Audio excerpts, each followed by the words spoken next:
ಕಾಗವಾಡ ಮತಕ್ಷೇತ್ರದಲ್ಲಿ ಎರಡು ರಾಷ್ಟ್ರ ಪಕ್ಷಗಳಾದ ಕಾಂಗ್ರೆಸ್ ಮತ್ತು ಬಿಜೆಪಿಯನ್ನ ತೊರೆದು ಸ್ವತಂತ್ರ ಪಕ್ಷದ ಅಭ್ಯರ್ಥಿ ಬೆಂಬಲ ಸೂಚಿಸುತ್ತಿರುವ ಯುವಕರು.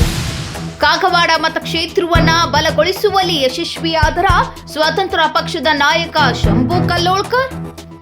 ದಲಿತರ ಓಟಿಗೆ ಮನೆ ಹಾಕುತ್ತಿರುವ ಸ್ವತಂತ್ರ ಪಕ್ಷದ ಅಭ್ಯರ್ಥಿ ಕಲ್ಲೋಳ್ಕರ್.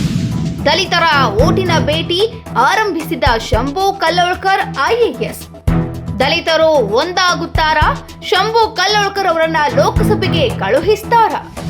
ವಿದ್ಯಾರ್ಥಿಗಳ ಮನವೊಲಿಸುವಲ್ಲಿ ಯಶಸ್ಸು ಕಂಡ ಸ್ವತಂತ್ರ ಪಕ್ಷದ ಅಭ್ಯರ್ಥಿ.